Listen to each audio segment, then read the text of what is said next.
Wish TV, All Indiana Politics is your premier source for Indiana politics. Focusing on issues that matter to you. In-depth, nonpartisan coverage, exclusive interviews with Indiana's political leaders, expert analysis on critical legislation. From Wish TV, this is All Indiana Politics Podcast on the All Indiana Podcast Network.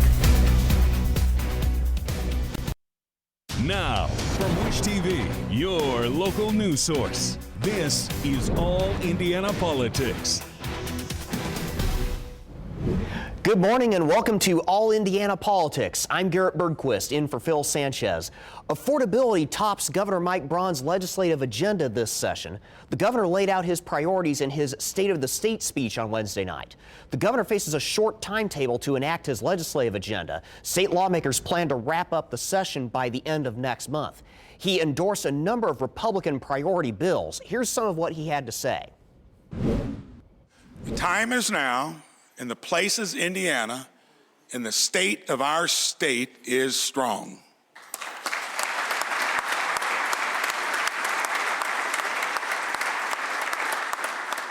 You've all heard it, and it's true. Affordability is the highest priority.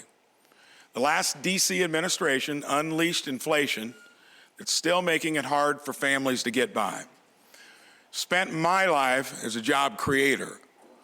I know the most important part of affordability is new jobs and higher wages.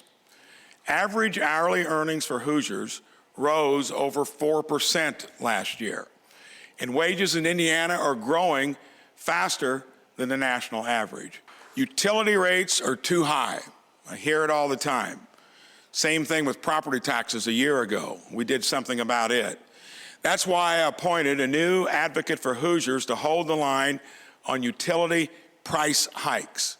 Abby Gray, the state's official consumer advocate, is with us this evening. The first time a request came to her asking for a rate increase, she responded with a recommendation for a decrease. I love that, Abby.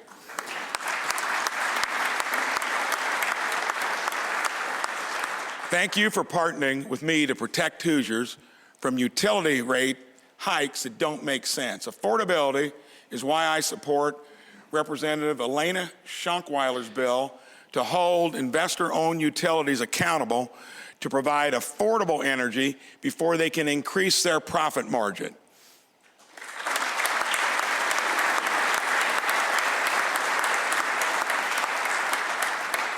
And talk about taking action.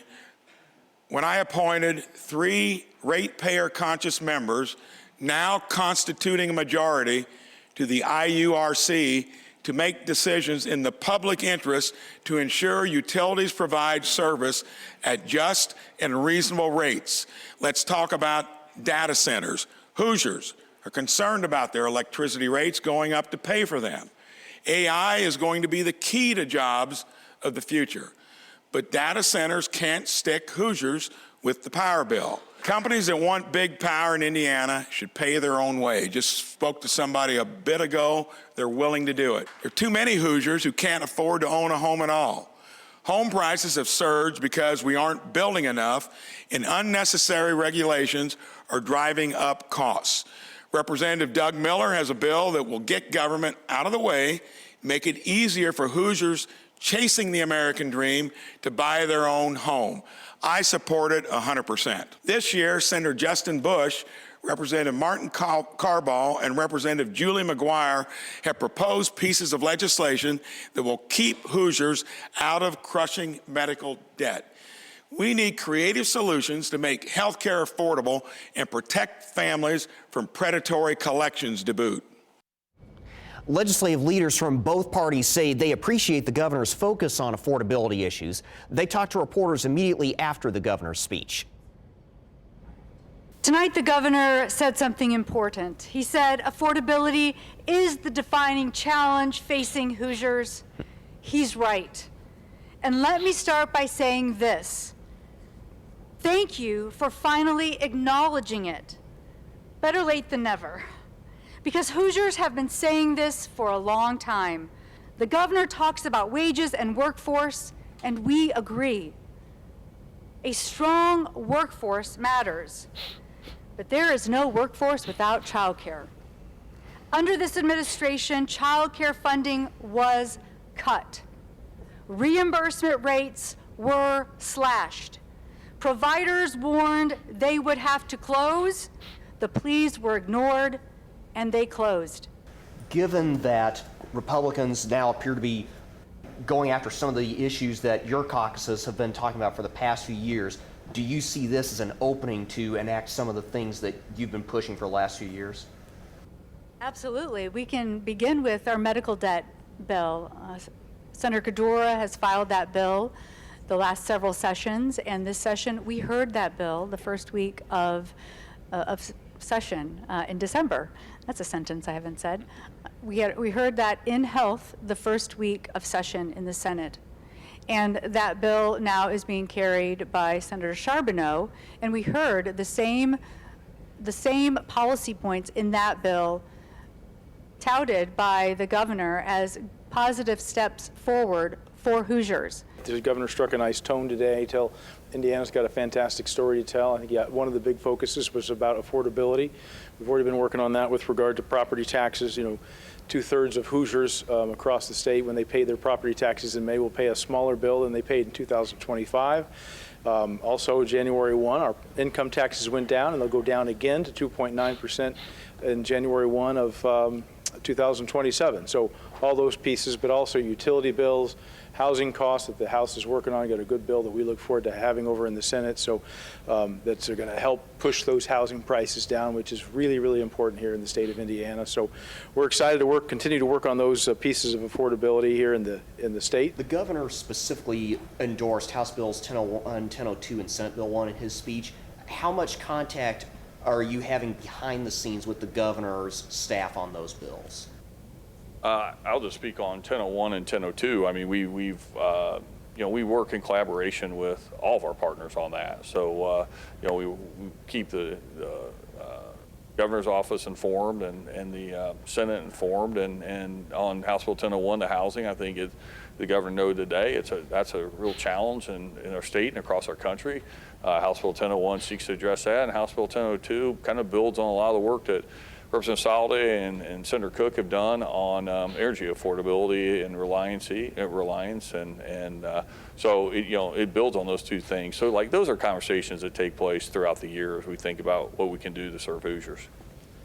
With regard to one Senate Bill 1, Senator Garton's bill, and Senator Cook's SJR, the resolution on bail, we've had conversations with the executive branch in the weeks leading up to the session, but also we meet weekly now with the governor's office, with the governor going through those, looking at those priorities and making sure they're moving. So those conversations are constant and ongoing. Coming up, a major announcement for next year's Indy mayor's race. We have Vop Osili's first interview since he announced his candidacy. Welcome back. Former City County Council President Vop Osili has announced he's running for mayor of Indianapolis. Osili joined Wish TV for his first broadcast interview following his campaign announcement. He talked to our Tim Spears. Had a wide-ranging conversation on his successes, controversies, and vision for the future of Indianapolis. Osili has served on the City County Council since 2012. An architect by trade, he says he wants opportunity to be a foundational piece of his campaign. And then I want to open the door to opportunity for everyone in this community, in this city. What do you see as the principles of your campaign? It's neighborhoods up. Sitting down with Wish TV for his first broadcast interview since announcing his run for mayor, Vop Osili believes Indianapolis needs to break down the barriers between city services and the people it serves. One of the things that I've done over the course of my time on the council is make sure that we bring voices into, to the table. Speaking of hearing voices, this past year, one of the accusers for Thomas Cook, you had removed from a city council meeting. I regret that Ms. Roberts had to endure what she had to endure at the hands of a top official of the administration. Do not put your hands on me. In June, Osili ordered deputies to remove Lauren Roberts from a council meeting as she detailed sexual harassment allegations involving former Hogsett aide Thomas Cook. She has since filed a lawsuit against the city over her removal. Osili said he has not talked to her since. And I do regret having diminished the voice of Ms. Roberts that evening on the council. But let me say this, in an Osili administration, that would never have happened.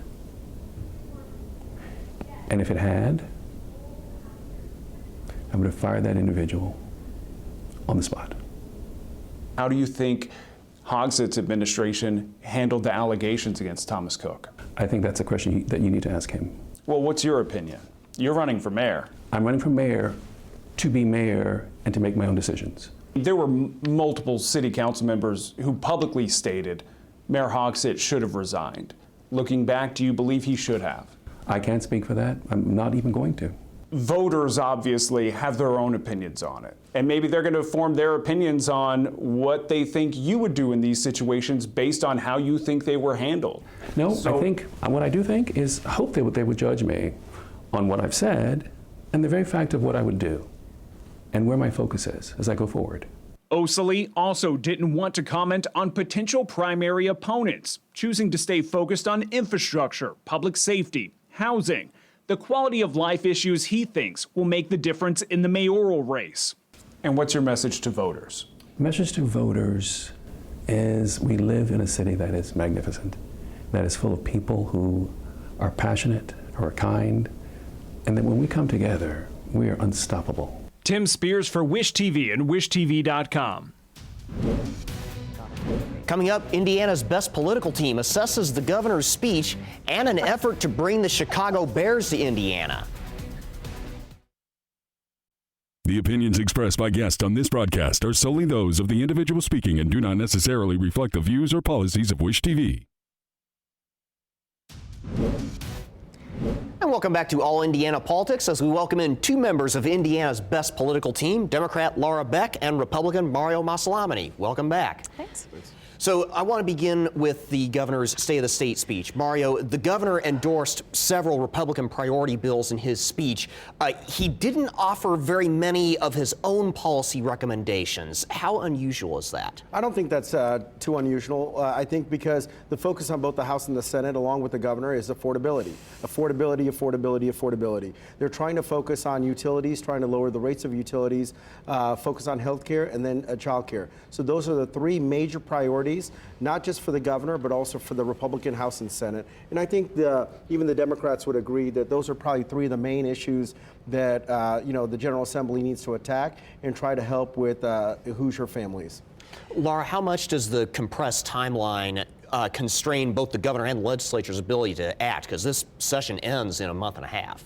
Yeah, I mean, I think that's part of the challenge with the affordability message, especially when you're talking about childcare, because you can talk about childcare, but then we're not going to do anything about it until a year from now. And, that is too long for Hoosier families to wait. When I take a broader just step back and look at that speech, I'm a former speechwriter in another life. That was my job many, many years ago. This speech is an opportunity to be really aspirational, and for a governor who is just starting his second year of his first term, I felt like it was a little too flat. It was just sort of a laundry list, and it felt like a PowerPoint presentation without the deck, essentially.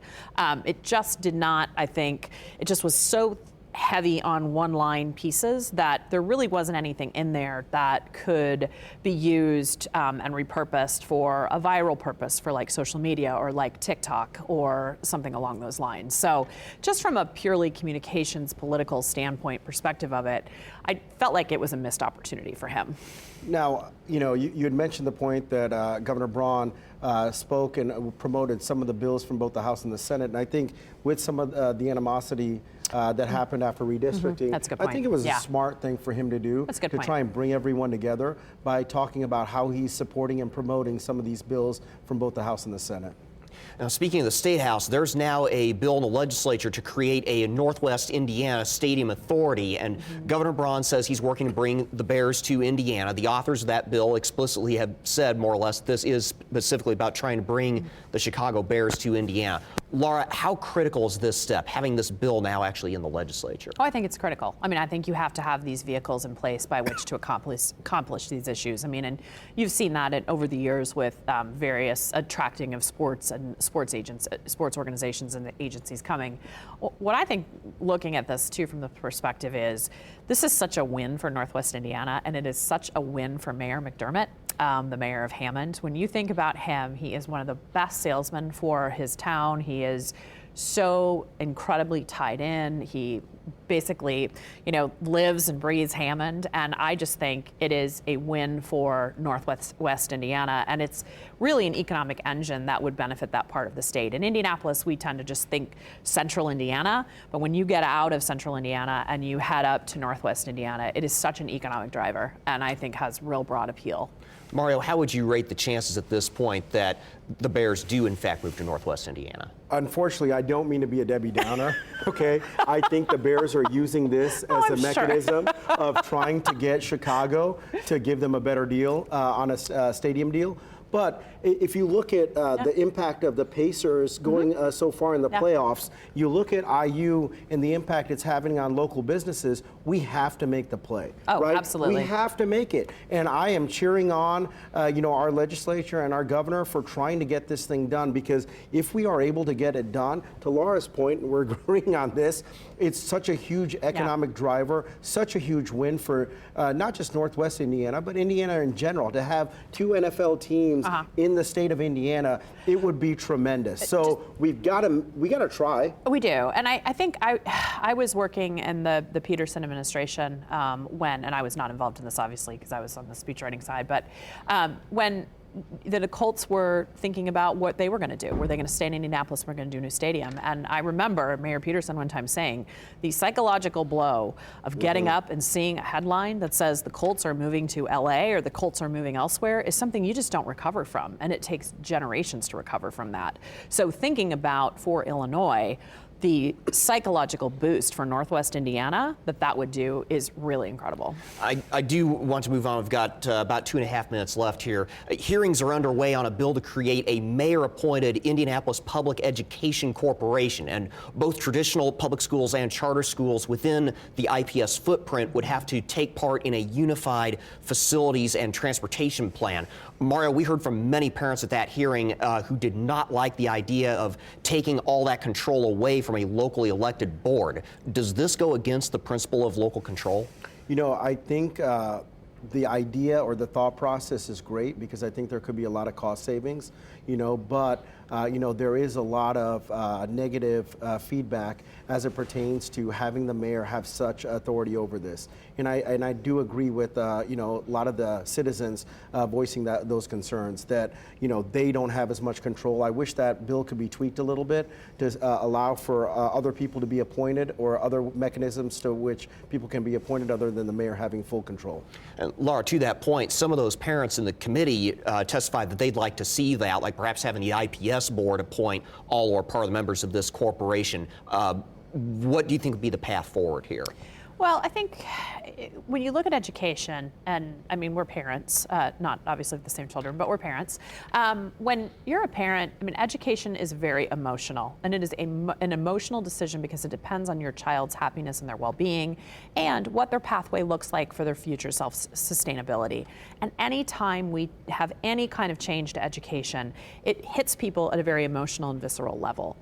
When you look at it from a broader perspective, there are likely opportunities to streamline and to find cost savings and to find a better way to deliver those services to kids, so kids can actually really focus on learning in the classroom and the administrators aren't having to focus on the transportation and the building upkeep and all of these elements. So I do think that education in Indianapolis has shifted so phenomenally and so massively in the last 25 years, and we're in a much different landscape. And so we've got to look at it from a very holistic perspective, which is what this board is doing. I also think that it's important that we realize that there are some institutions Laura, and structures that have to change. Unfortunately, we're running out of time here. We'll have to leave it there. Laura and Mario, thank you both for coming in today, and we will be right back.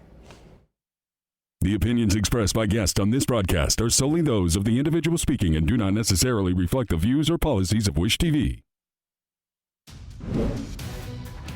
Thank you for joining us for All Indiana Politics. We'll be back here next Sunday morning at 9:30. And be sure to check out the All Indiana Politics podcast. You can find it online at wishtv.com. Have a great rest of your weekend.